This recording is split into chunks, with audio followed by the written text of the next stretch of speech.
Alhamdulillah, alhamdulillahillazi 'allama bil qalam, 'allamal insana ma lam ya'lam. Asyhadu an la ilaha illallah wahdahu la syarika lah, wa asyhadu anna Muhammadan 'abduhu wa mawalah. Allahumma salli ala sayyidina Muhammad wa ala ali sayyidina Muhammad. Faqala Allah Ta'ala fi kitabihil karim, a'udzu billahi as-sami'il 'alim minasy syaithanir rajim. Alladzi khalaqal mauta wal hayata liyabluwakum ayyukum ahsanu 'amala wa huwal 'azizul ghafur. Wa qala ta'ala min suratil ukhra, al-yawma nakhtimu ala afwahihim wa tukallimuna aydihim wa tashhadu arjuluhum bima kanu yaksibun. Wa qala an-nabi sallallahu alaihi wasallam, inna allaha la yanzuru ila suwarikum wa amwalikum walaki yanzuru ila kulubikum wa a'malikum. Sadaqallahul azim wa sadaqan nabiyyul karim wa nahnu ala dhalika minasy syahidin wasyakirin walhamdulillahi rabbil alamin. Sehat Bapak Ibu sekalian? Alhamdulillah. Bersyukur kita kepada Allah Subhanahu wa taala, sehingga dengan rasa syukur kita kepada Allah di subuh hari yang berbahagia ini, tidak ada alasan bagi kita seorang hamba Allah untuk tidak bersyukur kepadanya. Tidak ada alasan bagi kita hari ini, mau bagaimanapun keadaan, situasi dan kondisi kita, inilah yang terbaik yang Allah berikan kepada kita. Sebab mengapa? Allah itu selalu memberikan sesuatu kepada hambanya itu sesuai apa yang hambanya butuhkan, bukan apa yang hambanya inginkan. Sebab kalau Allah memberikan sesuai dengan apa yang diinginkan oleh hambanya, maka terlalu banyak keinginan kita ini Bapak Ibu, terlalu banyak, tak ada habis-habisnya. Karena kalau sudah berbicara perkara keinginan, maka sudah berbicara tentang nafsu tuh. Sementara Imam Abu Lais As-Samarkandi itu di dalam kitabnya Tanbihul Ghafilin, beliau mengatakan bahwasannya nafsu itu kan sesuatu yang membangkang gitu. Jadi sebelum diciptakannya manusia ini, Allah terlebih dahulu itu kan menciptakan dua makhluk itu, akal dan nafsu kan gitu. Akal ini adalah makhluk Allah yang patuh, sami'na wa ata'na. Ketika ditanya oleh Allah, wahai akal, man ana wa man anta, siapa aku dan siapa engkau? Seketika dengan ketawaduannya kepada Allah, akal langsung ngejawab. Apa kata akal? Anta rabbi wa ana abduka, engkau Tuhanku dan aku ini adalah hambamu. Menandakan akal itu adalah makhluk Allah yang taat. Sementara berbeda dengan nafsu. Nafsu sendiri adalah makhluk Allah yang membangkang gitu. Sampai beberapa kali Allah lemparkan ke neraka itu baru dia sadar tuh. Maka Allah memberikan kita kebutuhan itu ya sesuai dengan porsi kita, kebutuhan kita masing-masing, bukan sesuai apa yang kita inginkan kan gitu. Nah, kalau sudah begini, sudah berbicara nafsu, apakah nafsu di dalam diri kita ini harus kita hilangkan? Tentu saja tidak, Pak. Tentu tidak, Bu. Makanya Imam Al-Ghazali itu menegaskan, apa kata Imam Al-Ghazali? Nafsu itu adalah anak dari akal tuh. Coba ya, nafsu itu anak dari akal. Kira-kira kalau saya tanya tuh, Pak, Bu, Kalau kita punya anak, perlakuan kita sama anak kira-kira gimana? Coba, anak kita bandel tuh kira-kira, apa kita bunuh dia, kita hilangkan dia? Kan tidak. Ya, Imam Al-Ghazali itu mengibaratkan nafsu itu adalah anak dari akal. Bukan berarti anak dari akal itu harus dihilangkan, tidak. Tapi bagaimana anak yang namanya anak itu kudu harus dididik gitu, dikenalkan dengan agama. Nah, nafsu itu begitu, supaya dia tidak menguasai diri kita, menguasai akal, maka didiklah nafsu itu dengan agama. Kenalkan dia dengan Allah, sehingga apa? Akal kita mampu menguasai hawa nafsu di dalam diri kita, sehingga kita menjadi makhluk Allah yang mulia, bahkan membuat iri para malaikat. Nah, maka gunakan akal kita untuk bersyukur pada pagi hari ini, karena lewat kekuasaan Allah pagi subuh ini kita kembali dihidupkan oleh Allah Subhanahu wa taala sesudah kita mati, kan gitu. Tadi malam kan kita sedang mati tuh ya. Kira-kira mati nggak tadi malam kita, Pak? Ibu mati nggak tadi malam tuh? Mati, insyaallah. Ya, ketika kita tidur kan sesungguhnya kita sedang mati. Makanya ketika orang tidur itu doanya gimana? Bismika Allahumma ahya wa amutu. Dengan namamu ya Allah aku hidup, dan dengan namamu aku mati. Berarti ketika tidur sebenarnya kita sedang mati. Nah, ketika bangun coba lihat, alhamdulillahilladzi ahyana ba'dama amatana wa ilaihin nusyur. Segala puji bagimu ya Allah yang telah menghidupkan aku ba'dama amatana, sesudah aku mati. Berarti kita waktu tidur mati. Tapi lihat di ujung dari doa itu, wa ilaihin nusyur, kata Allah, dan kepadanya kehendak itu kembali. Berarti ada kuasa Allah di sini, Pak Bu. Pertama, bisa jadi kita tak dibangun-bangunkan Allah kembali. Yang kedua, Allah bangunkan kita kembali. Nah, kalau sudah pagi ini kita dibangunkan oleh Allah, maka apa? Fasabbih bihamdi rabbika wastaghfir. Bersyukur dan mohon ampun. Bersyukur mohon ampun kepada Allah melalui apa? Pengaplikasian amal ibadah kita kepada Allah. Maka beruntunglah kita hari ini yang Allah masih memberikan ilahnya kepada kita, kekuatannya kepada kita, sehingga kita yang hari ini adalah orang-orang pilihan Allah yang sampai ke rumah Allah ini, Pak.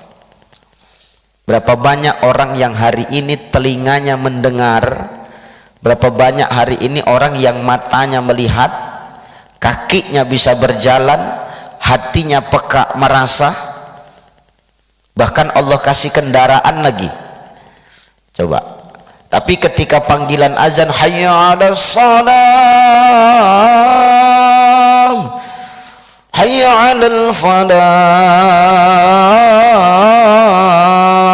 coba, as-salatu khairum minan naum, mereka lebih memilih terlelap.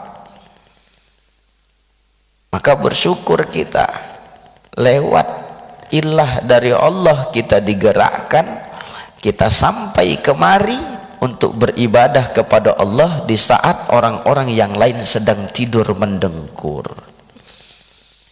Maka wajar Allah mengatakan, alladzi khalaqal mauta wal hayata liyabluwakum ayyukum ahsanu amala. Bahwasannya Allah itu memberikan kematian dan kehidupan itu adalah untuk ujian. Dan ujian ini, kalimat liyabluwakum itu menurut Dr. Sulaiman Al-Ashqari itu di dalam Zubdatut Tafasir min Fathil Qadir, kalimat liyabluwakum itu hanya diperuntukkan oleh orang-orang yang beriman. Jadi kalau orang yang beriman ini menganggap memang hidup mati itu adalah untuk ujian gitu, sehingga apa, ujian itu dia barengi dengan keistiqamahan beribadah kepada Allah, sehingga dia ingin itu di hadapan Allah, ayyukum ahsanu amala, dia ingin menjadi orang yang amalnya baik gitu. Jadi kalau orang yang nggak punya iman itu tidak merasa hidup dan mati itu ujian, ya mereka menganggap biasa saja, hidup ya hidup, mati ya mati, selesai. Tapi kalau kita orang yang beriman tidak, Pak. Kalau sudah menjadikan hidup dan mati itu ujian, kehidupan akan dia jadikan sebagai apa? Wadah dan tempat untuk mencari amal, sehingga amal itu nanti akan mengikut kepadanya ketika nanti dia menghadap Allah Subhanahu wa taala. Lah kita semua kan ini semua bakal mati toh ya. Siapa di sini yang nggak mati gitu? Ibu bakal mati nggak kira-kira? Iya tuh. Ini ibu-ibu luar biasa ini. Di saat ibu-ibu yang lain sibuk masak, ibu-ibu ini dengar majelis ilmu, insya Allah. Tuh. Udah selesai masak ya Bu ya? Udah. Ini luar biasa. Coba. Kita semua ini bakal mati lah. Perkara mati itu kita tidak ada yang tahu tuh. Karena mati itu tidak melihat usia, tidak melihat pangkat jabatan dan tahta kita. Asalkan mati itu datang kepada kita, la yastaqdimun, kita tak bisa mengelak tuh. Nah, jadi ketika nanti kita mati ternyata, ini dia kata Imam An-Nawawi Al-Bantani di dalam kitab Nasaihul Ibad, ternyata nanti ketika manusia mati itu, manusia akan dibangkitkan sesuai dengan golongannya, sesuai dengan amalnya masing-masing, Bapak Ibu. Dan kata Imam An-Nawawi Al-Bantani di dalam kitab Nasaihul Ibad, ternyata nanti ketika manusia itu dibangkitkan dari kubur, nanti akan ada golongan manusia yang akan dihujjah oleh Allah. Akan ada golongan manusia yang didebat oleh Allah Subhanahu wa taala.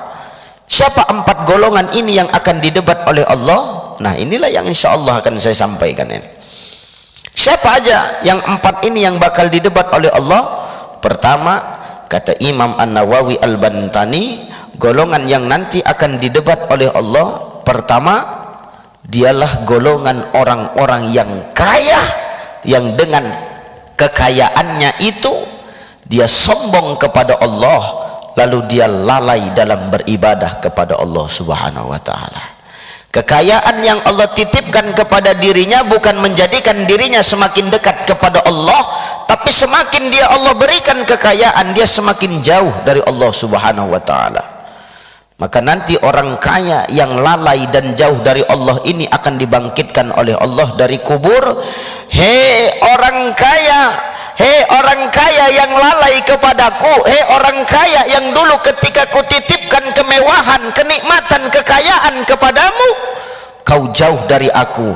Kenapa kau dulu ketika ku kasih kekayaan kau sombong sama aku, kata Allah. Apa jawab orang kaya ini?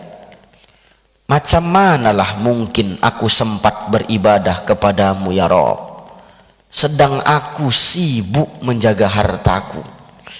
Kalau ku tinggal beribadah, maulah dicuri orang hartaku nih, maulah diambil orang hartaku nih, kata dia.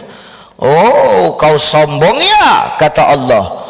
Kau anggar ya, kau sombong, kau pongah dengan hartamu ya, sehingga kau jauh dari aku ya. Tunggu, kata Allah.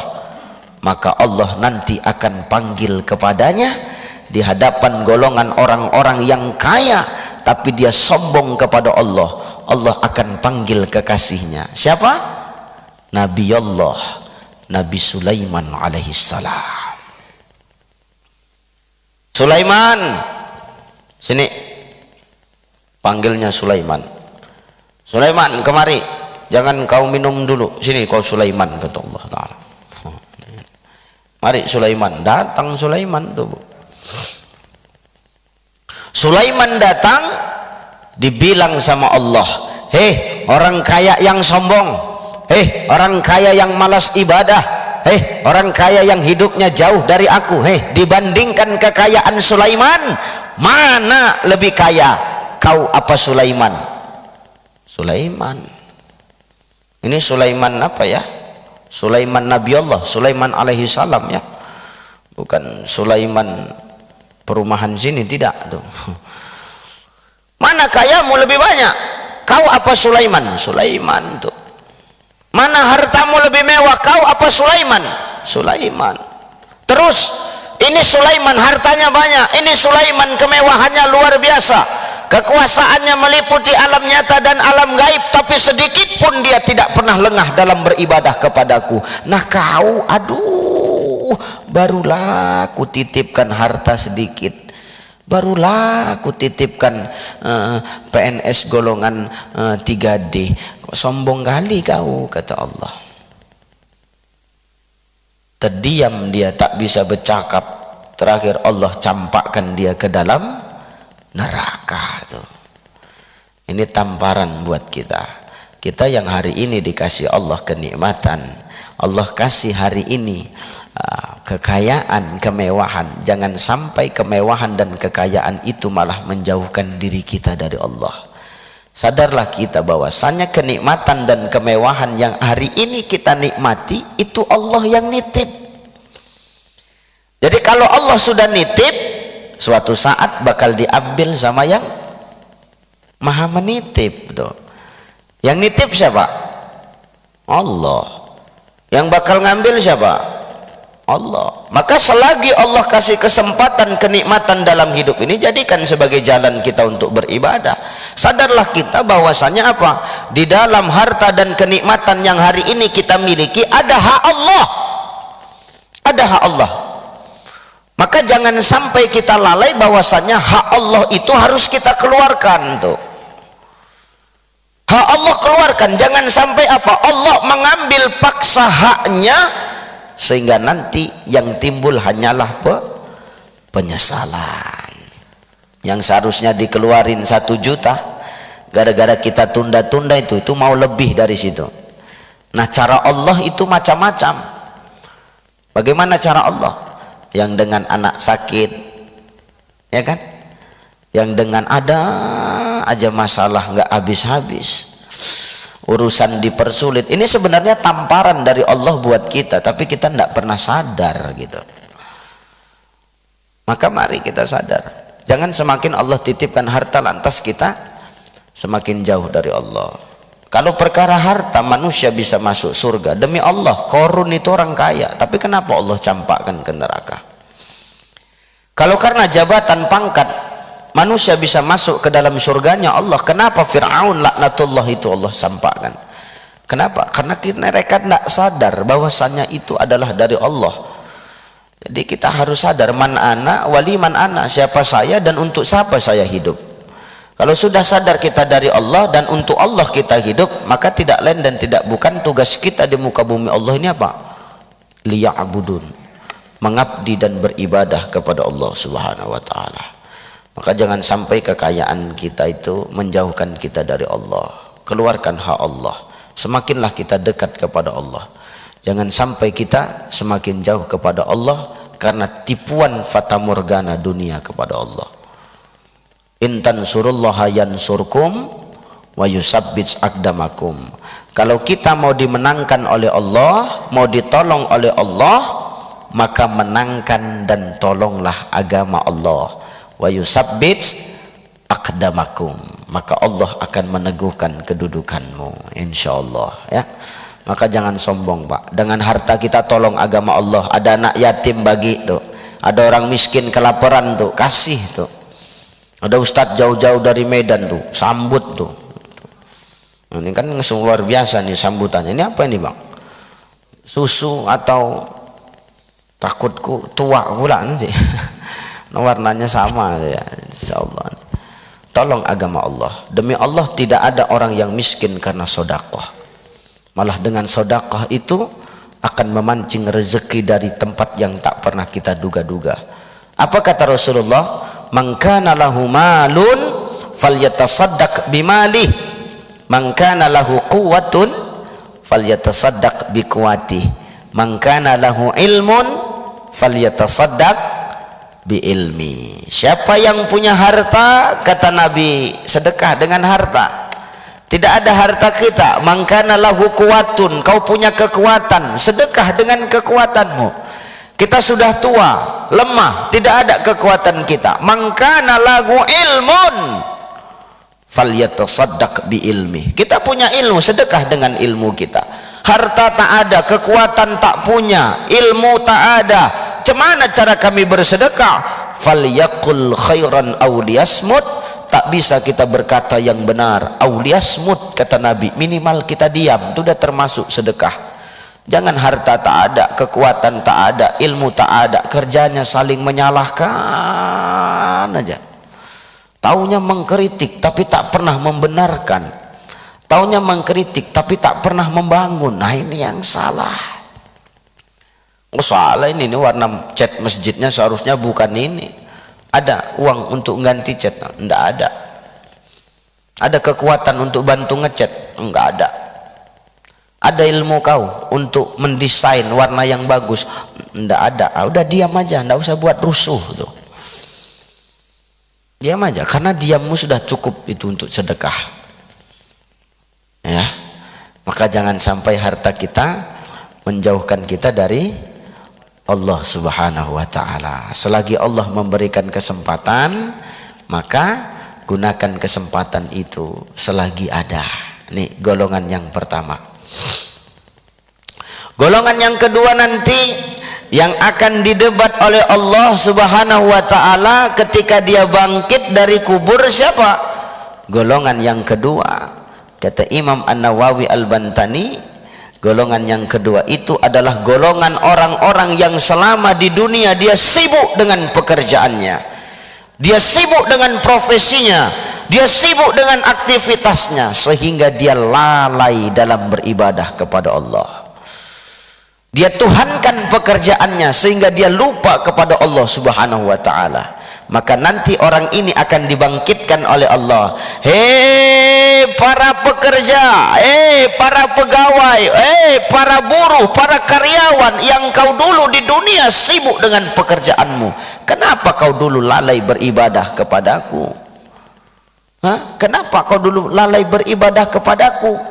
Apa jawab mereka? Macam mana sempat aku beribadah kepadamu, sedangkan aku sibuk bekerja. Kalau ku tinggalkan pekerjaanku, nanti aku kena pecat, nanti aku kena mutasi, kata dia. Oh, kau sombong ya? Oh, kau anggar dengan aktivitas dan profesimu di dunia ya? Kejap ya, dipanggil Allah kekasihnya Yusuf alaihi salam. Yusuf, kemari dulu Yusuf. Datang Yusuf tuh. Yusuf, kemari Yusuf. Tengok nih, ini kekasihku Yusuf alaihi salam nih. Aku mau tanya sama kau, kata Allah, mana lebih sibuk engkau dibandingkan dengan Yusuf? Mana lebih berat pekerjaanmu dibandingkan dengan Yusuf? Mana lebih repot pekerjaanmu dibandingkan dengan Yusuf? Wah, Yusuf, ini orang nggak bisa ngejawab, ini orang nggak bisa ngomong. Allah campakkan dia ke dalam neraka. Sombong amat, kata Allah Ta'ala. Baru kerja sebentar aja udah sombong, kau lalai dari perintahku.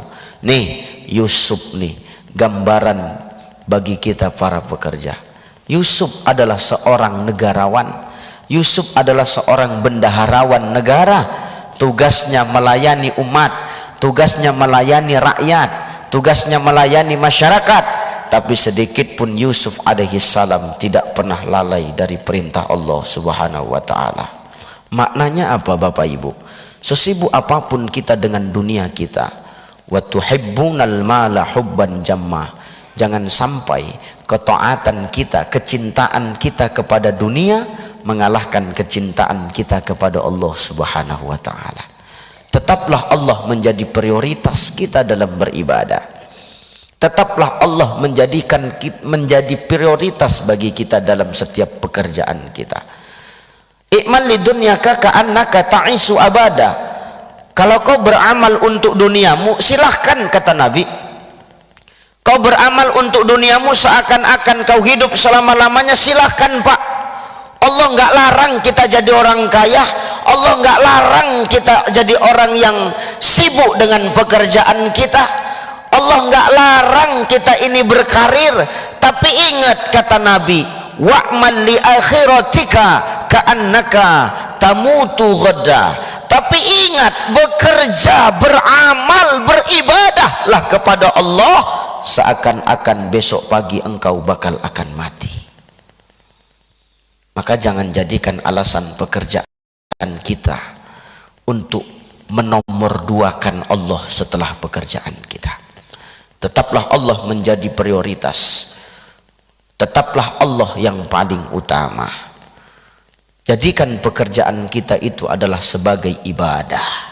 Jangan karena kita sibuk dan takut kepada atasan kita di dunia, lantas kita melalaikan atasan di atas atasan kita di dunia, yakni Allah subhanahu wa ta'ala. Dunia ini adalah tempat untuk kita nanti kita tinggalkan, bukan tempat untuk kita tinggali. Makanya Jibril itu tertawa nengok manusia. Kenapa lah manusia ini sibuk dengan dunia, sementara setiap hari kematian selalu mengikuti akan dirinya. Lucu nengok orang-orang hidup ini, kata Jibril. Setiap hari kematian mengikuti akan dirinya seperti dirinya diikuti oleh bayang-bayangan. Tapi mereka masih sibuk dengan dunia mereka, sehingga dia lupa dari Allah subhanahu wa ta'ala. Maka yakinlah, hewan melata sekalipun Allah sudah atur rezekinya, jangan lantas kita yang menggebu-gebu mengejar dunia, lantas kita melupakan Allah. Walal akhiratu khairul laka minal ula. Akhir itu lebih baik bagimu daripada permulaan. Jangan sampai karena kita disibukkan dengan pekerjaan kita di dunia, lantas kita melupakan bahwasannya ada kehidupan yang lebih kekal setelah kehidupan dunia, yakni kehidupan akhirat. Jangan sampai kita seperti Sa'labah yang dulu miskin dengan pekerjaannya tapi taat kepada Allah, tapi ketika Allah sibukkan dengan pekerjaannya mengurus ternaknya, lalu dia tak sempat beribadah kepada Allah subhanahu wa ta'ala. Mudah-mudahan kita tergolong dari golongan orang-orang yang selalu tepat dalam beribadah, tetap memprioritaskan Allah ya. Karena kita ketika ibadah gimana? Ketika kita sholat, doa kita kan yang selalu kita sebut apa Pak, Bu? Selalu kita bawa itu, iyyaka na'budu wa iyyaka nasta'in. Hanya kepadamu ya Allah kami menyembah, dan hanya kepadamu kami memohon pertolongan. Kalau sudah begini, kita sudah berikrar seperti ini, jadikanlah kalimat ini adalah tamparan bagi kita hamba Allah ketika kita mulai lupa dari Allah subhanahu wa ta'ala. Mudah-mudahan jangan karena kesibukan kita di dunia kita lantas lupa kepada Allah subhanahu wa ta'ala. Golongan yang ketiga, ini singkat nih. Kenapa Ustaz? Karena sudah mau masuk waktu syuruk ya, 6.15 nih. Yang ketiga, golongan yang nanti akan dihujah oleh Allah, yang nanti akan didebat oleh Allah. Siapa dia? Yang ketiga, dialah golongan orang-orang yang sakit. Tuh. Golongan orang-orang yang sakit, yang dengan sakitnya dia jadikan alasannya untuk tidak beribadah kepada Allah subhanahu wa ta'ala. Ini orang yang sakit nanti akan dibangkitkan oleh Allah dari kubur. Hei orang yang sakit, yang dulu ketika sakit engkau jadikan sakitmu sebagai alasan untuk tidak beribadah kepadaku, kom bangkit kau. Bangkit ini orang Pak, bangkit ini orang Bu. Dia ditanya oleh Allah, hei orang sombong, orang sakit yang sombong, kenapa kau dulu ketika di dunia tak mau beribadah kepada aku? Apa jawab orang yang sakit tadi nih?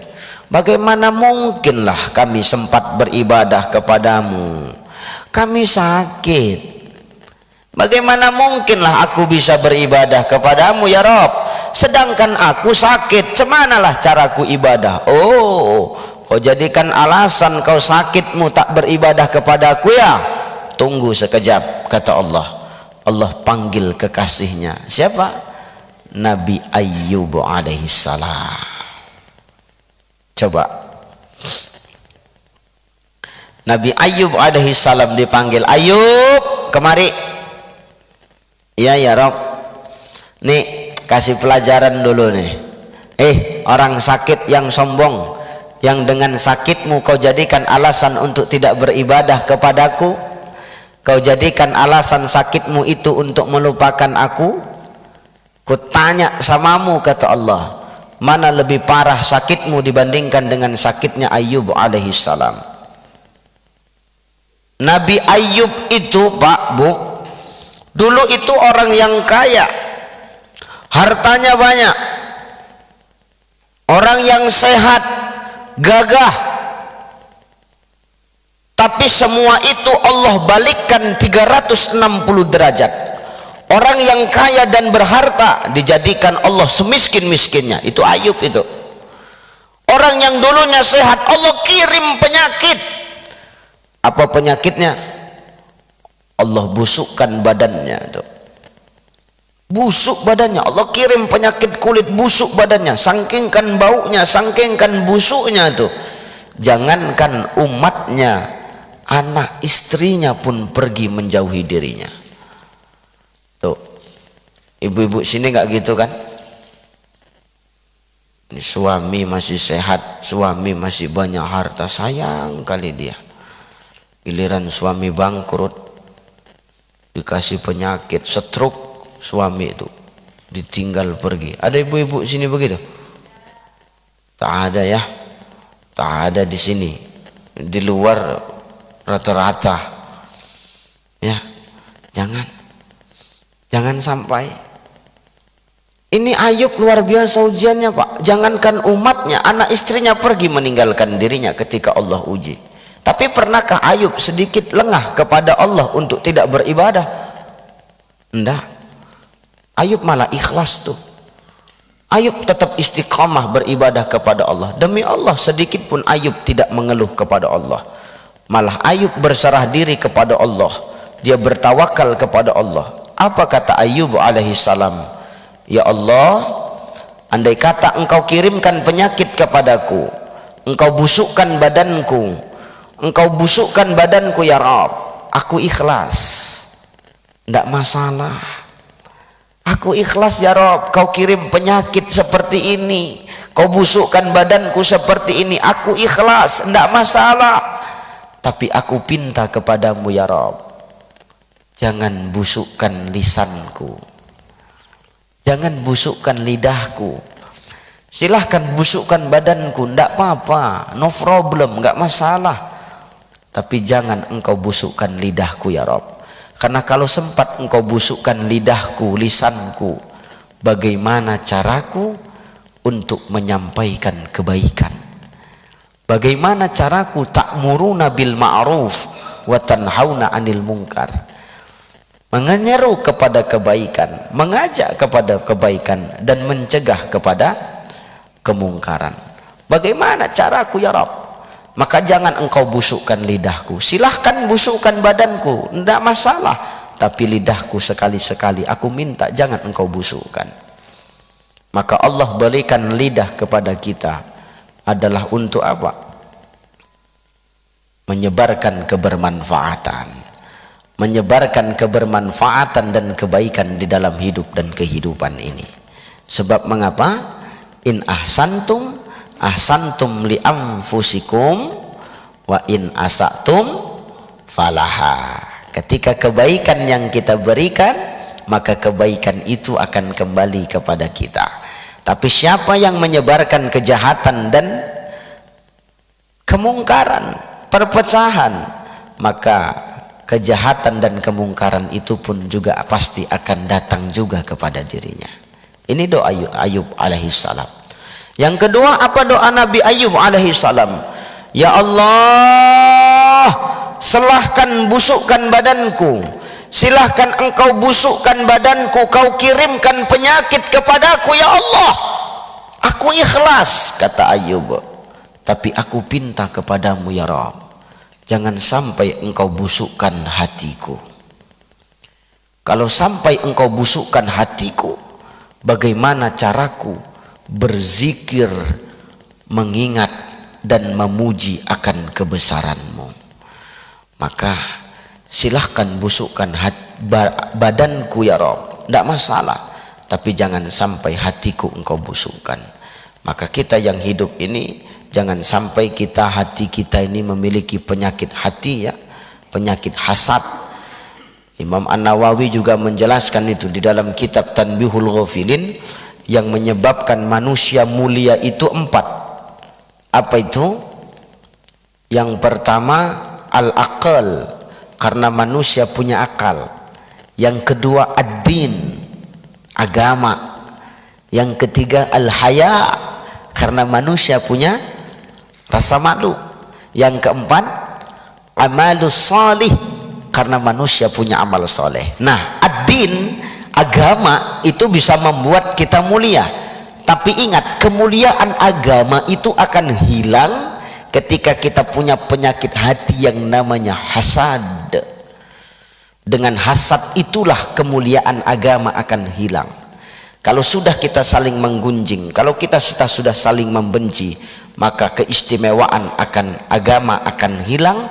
Sehingga apa? Keistimewaan agama yang selama ini kita bina, amal-amal yang sudah kita lakukan akan hilang karena sifat hasad itu. Karena Rasul mengumpamakan hasad itu seperti apa? Api yang membakar kayu bakar, sehingga hilang, tinggal debu saja Pak. Maka jangan jadikan alasan bagi kita untuk tidak beribadah kepada Allah walaupun kita dalam keadaan sakit. Selagi telinga kita masih mendengar, tetaplah kita beribadah kepada Allah. Pak C, iya, mau pergi ke masjid, tak bisa. Kenapa? Sakit gigi. Apa hubungannya sakit gigi sama sholat? Hah? Tak bisa aku sholat berdiri, duduk. Tak bisa aku sholat duduk, berbaring. Tak bisa aku berbaring, pakai isyarat, ada mata kau, pakai mata kau itu bergerak tuh, sebagai isyarat. Tak bisa mata aku lagi bergerak Ustaz, ada hati kau, gunakan hatimu untuk merasakan seolah-olah engkau sedang beribadah kepada Allah. Ustaz, hatiku tak bisa lagi merasa. Nah, ini alternatif terakhir. Udah itu udah tak wajib lagi kau sholat, cocoknya kau disolatkan, kan begitu. Artinya apa? Agama itu datang, agama itu mudah, tapi jangan sampai memudah-mudahkan agama. Tak bisa berdiri, duduk, tak bisa duduk, berbaring, tak bisa berbaring dengan isyarat, tak bisa dengan isyarat, dengan hati. Tuh. Jangan kita tipu-tipu Allah Subhanahu wa ta'ala. Ini kan kadang-kadang kita suka menipu Allah, Pak. Awak sanggup berjalan dari rumah ke masjid, sanggup dia berjalan dari rumah ke masjid, sanggup dia. Tapi sampai ke masjid dia sholat langsung duduk. Macam mana lah sholat dia itu coba?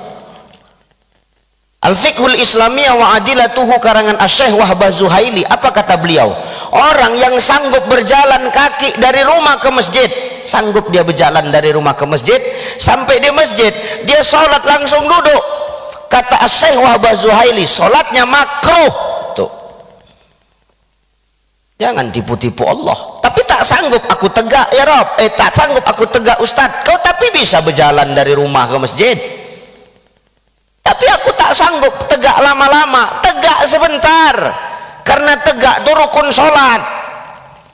Tak sanggup awak tegak sampai habis tuh. Minimal 10 detik awak tegak nih, tak sanggup, duduk awak. Tapi sedia tempat duduk di belakang. Kang terjungkang kau. Jangan langsung duduk. Ini tidak sanggup dia berjalan dari rumah ke masjid, sampai masjid langsung duduk. Oh, kau tipu-tipu Allah ya. Sholat cuma 7 menit paling lama. Tapi dia duduk. mengantri BLT di kantor pos 600.000, sanggup dia berdiri seharian tuh, coba. Maka jangan tipu-tipu Allah Subhanahu wa taala. Jangan sakit itu dijadikan alasan bagi kita untuk tidak beribadah kepada Allah. Siapa kali rupanya kita. Allah sebenarnya tidak butuh sholat kita, Pak. Mau kita sholat, Allah nggak butuh sholat kita. Mau kita nggak sholat, Allah nggak rugi. Karena kita yang butuh dengan sholat kita, Pak. Kita yang butuh dengan sholat kita, Bu.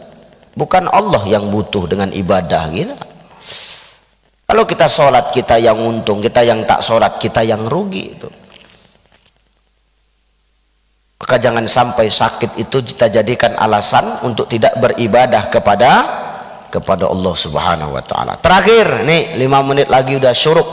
Terakhir, yang keempat, golongan orang-orang yang akan didebat oleh Allah ketika nanti dia dibangkitkan dari alam kubur. Siapa dia? Dialah golongan orang-orang yang susah hidupnya, yang miskin hidupnya, tapi dia jauh dari Allah Subhanahu wa ta'ala. Nanti ketika dia bangkit, dia ditanya oleh Allah, hei orang susah, hei orang miskin, yang dulu ketika di dunia kau sombong, kau tak mau beribadah kepadaku, kenapa kau dulu kayak begitu? Macam manalah pula aku nak sempat beribadah kepadamu ya Rabb, sedang aku sakit. Usahakan nak beribadah, memikirkan miskinku ini, memikirkan sejengkal perutku ini saja, aku pusing. Oh, kau anggar-anggar miskinnya. Oh, kau jadikan miskinmu itu sebagai alasan untuk tak beribadah kepadaku ya. Oh, tunggu kejap. Allah panggil Musa alaihi salam. Musa, tal, kemari Musa. Tuh, miskinmu dibandingkan dengan miskinnya Musa, mana lebih parah? Ini Musa sudah dari kecil sudah dilepaskan oleh ayah maknya, dihanyutkan di sungai Nil, ditangkap oleh Fir'aun, dibesarkan oleh Fir'aun. Fir'aun orang yang kaya tapi miskin dengan akidah. Coba. Tapi sedikit pun Musa alaihi salam tidak terikut dengan apa? Kemiskinan akidah dan kemiskinan iman daripada lingkungan kehidupan Fir'aun laknatullah alaih. Malah Fir'aun menjadi musuhnya ketika beranjak dewasa Musa itu. Lamudrokun Musa, lamudrokun Musa, kata umatnya, binasa kita Musa, mati kita Musa, habis kita Musa. Kenapa? Tuh di depan Laut Merah, di belakang pasukan Fir'aun semakin dekat kepada kita. Susah kita Musa, gini-gini amat lah hidup kita ini Musa, kata umatnya. Udahlah kita miskin, bentar lagi kita mati, nak lompat ke Laut Merah, aku tak pandai berenang, kang mati aku, kata dia. Di belakang Fir'aun dah semakin dekat, cemano Musa? Allah nggak diam tuh. Jibril datang, Musa, pukulin tongkatmu. Pukulin kata Jibril, sampai dibentak tuh Musa tuh, dipukul jebret. Laut Merah terbelah jadi dua. Yang tadinya nggak ada solusi, Allah kasih jalan tuh. Musa sama pasukannya berhasil lewat. Sudah sampai di seberang, apa kata Jibril? Pukul lagi, pukul. Begitu dipukul Laut Merah, ketutup tuh Laut Merah, matilah pasukan Fir'aun laknatullah alaih. Artinya apa? Sesusah-susahnya kita Bapak Ibu, jangan sampai kita jauh dari Allah Subhanahu wa taala. Kadal faqir ayyakunal kufra. Jangan sampai kefakiran itu menjauhkan kita dari Allah, menyebabkan kita kafir dan kufur kepada Allah Subhanahu wa taala. Begitu sempit otak kita, begitu sempit dada kita, begitu kerdil keimanan kita kalau menganggap kenikmatan yang paling utama itu adalah kenikmatan harta. Begitu piciknya mata kita kalau kita mengartikan kenikmatan dunia itu adalah sebatas materi dan harta. Demi Allah, harta dan materi bukanlah kenikmatan yang utama di dalam hidup ini Bapak Ibu. Tapi kenikmatan iman dan takwa, itulah kenikmatan yang paling istimewa yang Allah berikan kepada kita. Maka jangan sampai kemiskinan yang kadang-kadang mendatangi kita, kesusahan hidup yang kadang-kadang menghampiri kita lantas membuat kita jauh dari Allah. Tapi semakin Allah uji kita dengan kesusahan, semakin dekatlah kita kepada Allah Subhanahu wa taala. Paling tidak Allah miskinkan kita di dunia, tapi Allah kayakan kita ketika nanti kita menghadap Allah Subhanahu wa ta'ala. Mudah-mudahan 4 pesan ini, 4 golongan ini jauhlah dari diri kita ini. Amin. Ya, amin. 1 tadi apa? Golongan orang yang kaya, yang dengan kayanya dia jauh dari Allah, maka Allah akan datangkan kepadanya Nabi Sulaiman alaihissalam. Jangan sampai kekayaan kita menjauhkan kita dari Allah. Yang kedua, golongan orang-orang yang sibuk dengan pekerjaannya, dia sibuk dengan aktivitas dan rutinitasnya, lalu dia lalai dan dari kewajiban dan perintah Allah kepadanya, sehingga dia tak mau beribadah, dia lalai dalam beribadah, dia malas dalam beribadah. Nanti Allah akan datangkan kepadanya Nabi Yusuf alaihis salam. Yang ketiga, golongan orang-orang yang sakit, yang dengan sakitnya dia jadikan alasan untuk tidak beribadah kepada Allah. Nanti Allah akan datangkan kepadanya Nabi Ayyub alaihis salam. Yang keempat, golongan orang-orang yang miskin, yang susah hidupnya, lalu dia jadikan kemiskinannya sebagai alasan untuk tidak beribadah kepada Allah, maka nanti Allah akan datangkan kepadanya Nabi Musa alaihi salam. Maka mudah-mudahan kita terhindar dari 4 golongan ini, dan Allah golongkan kita sebagai golongan orang-orang yang la'allahum yarsyudun, orang-orang yang beruntung, orang-orang yang rasyid. Amin. Itu saja barangkali untuk kajian subuh pada hari ini. Mudah-mudahan bermanfaat, bisa menjadi cemeti dan cambuk bagi kita untuk terus meningkatkan kualitas iman dan takwa kita kepada Allah Subhanahu wa taala. Amin. Subhanakallah wa bihamdika asyhadu alla ilaha illa anta nastaghfiruka wa atubu ilaik. Wassalamualaikum warahmatullahi wabarakatuh.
Allah